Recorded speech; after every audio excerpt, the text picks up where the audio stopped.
Gas కష్టాలతో fry చేసుకోవడం లేదా? అయితే ఈ సింపుల్ 10 మినిట్స్ ఫ్రై చూసేయండి. ఫస్ట్ ఉప్పు వాటర్ తీసుకొని లేత వంకాయలను అయితే కట్ చేసుకొని యాడ్ చేసుకొని మంచిగా వాష్ చేసుకోండి. ఆ తర్వాత హాఫ్ ఉల్లిపాయ పచ్చిమిర్చిని అయితే కట్ చేసుకుందాము.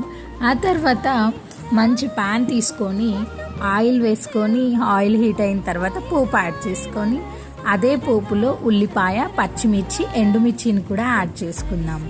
తర్వాత ముందుగా కడిగి పెట్టుకున్నటువంటి వంకాయల్ని వడజల్లెల్లో వేసి వడకట్టుకొని నీళ్లు లేకుండా ప్యాన్లో యాడ్ చేసుకుందాము.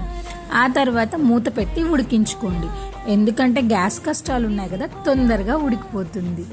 ఆలోపు ఒక మిక్సీ జార్ తీసుకొని అందులో పసుపు, ఉప్పు, కారం అలాగే కొంచెం వెల్లుల్లి కూడా యాడ్ చేసుకొని మన వెల్లుల్లి కారం అయితే ప్రిపేర్ చేసుకుందాం. తర్వాత ప్యాన్లో ఉడికిపోయిన వంకాయల్లో కొంచెం పసుపు వేసుకొని 2 స్పూన్ల కారం వేసుకొని 1 స్పూన్ నెయ్యి వేసుకొని తిప్పేసుకోండి, ఆపేసుకోండి.